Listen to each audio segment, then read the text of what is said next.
What if I tell you there's a user's manual to the human body written 2,000 years ago, and doctors don't even know about it? And it contains key information to the very foundation of our health that modern nutrition completely misses. Don't take another herb or supplement before you watch this video to the end, because what I'm about to say is going to change your understanding about health and nutrition forever. Hi, my name is Lam. In the last 15 years, I have used principles of traditional Chinese medicine to completely transform my health and regain my vitality. And I'm here to tell you that you can do that too. We get a lot of health advices from experts nowadays. You need the superfood. You need to follow this diet. You need to cut out meat or sugar or gluten. You are missing vitamins or minerals. You need to take magnesium, but only the right kind of magnesium.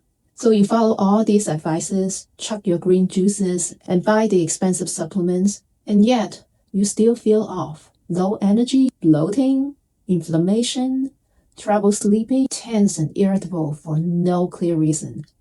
What gives? You are doing everything right, so what else is missing? Well, the answer of that was written 2,000 years ago in one sentence. Stay with me because the information follows holds the key to health and longevity.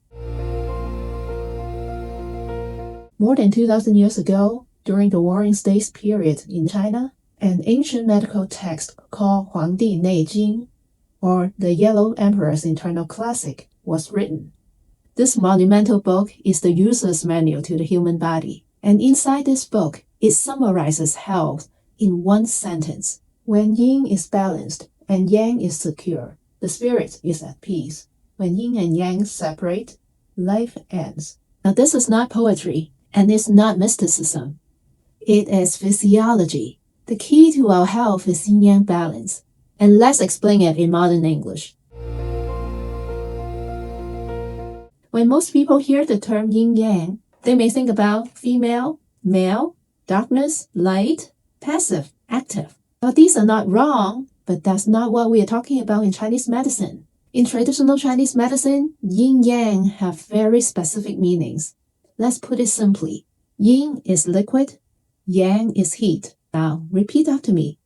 Yin is liquid, yang is heat. And that's it. Everything else builds from it.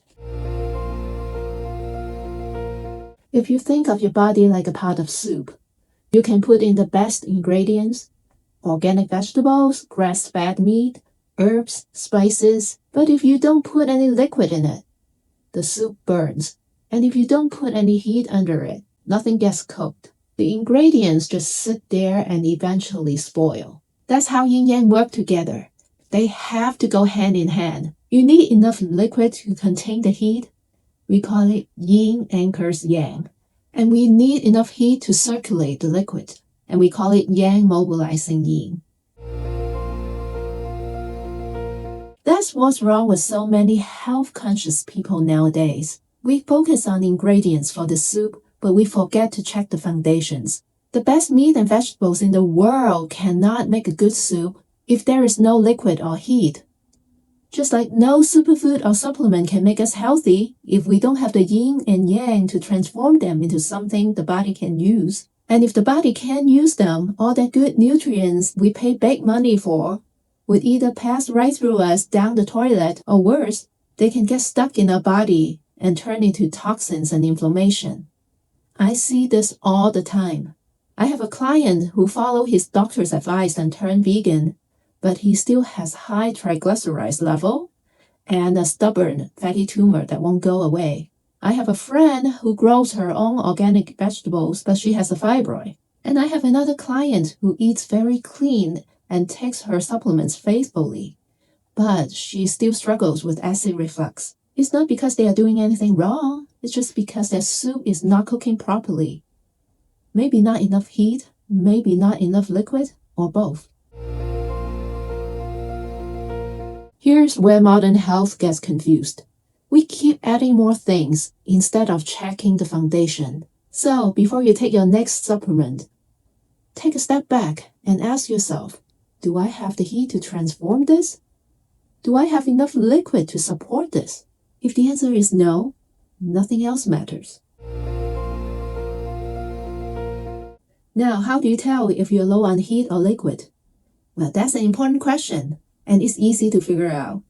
Just pay attention to your body. If you feel cold, tired, unmotivated, that's not laziness.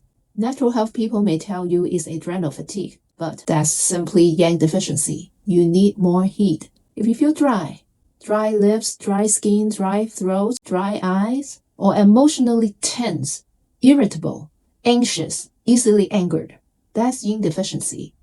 You need more liquid. And if you feel both cold and dry, you need both. And here's a key thing most people miss. One person's balance may be another person's imbalance. Balance does not always mean 50-50. It depends on the individual and it changes by the moment. And that's why Chinese medicine doesn't rely on lab tests. Because lab results only consider what's normal in a statistical sense, which may not be true for everyone. What's normal for one person may be off balance for another. In addition, lab tests are out of date. By the time the lab results come back, your body conditions have already changed. So what do? We use our feelings as our guide. To monitor our yin-yang balance, we need real-time feedback. But luckily, we don't need technology for that. Just notice how you feel. Pay attention to your body. If you feel cold, add more warmth. If you feel dry or overheated, add more liquid. Don't get stressed out about this. Remember, we only need enough heat to keep things moving, and enough liquid to keep things from drying out. So how do we know our yin-yang is in balance? When our yin-yang is in harmony, we have good digestion, we have good energy level, our emotions are stable, we have good appetite, and we sleep well. Even aging doesn't affect us that much. Basically, when yin-yang work together, we feel good and look good. But if we feel fatigued, inflamed, any kind of physical discomfort or emotional instability, we know our yin-yang is off. You see, that's not abstract. It's happening in your body right now if you pay attention to it. So here's your takeaway for today. Just notice. Over the next 24 hours, ask yourself, do I feel cold or do I feel hot? Do I feel dry or well hydrated? Is my energy steady or am I crashing? That's it. Just learn to be aware. Because once you understand your yin-yang, everything else finally makes sense. Now, in the next episode, we are going to talk about yang. It's the fire of life. What keeps our life going is not motivation, and definitely not caffeine, not your willpower either. The real source of energy that keeps us going and determines whether our soup will cook or not is yang. So if you want to understand why your energy feels the way it does, don't miss the next episode. If you find this video helpful, please give me a thumbs up and also share it with a friend because it's really important to get this information out. Leave a comment if you have any questions. Until next time, keep your soup going.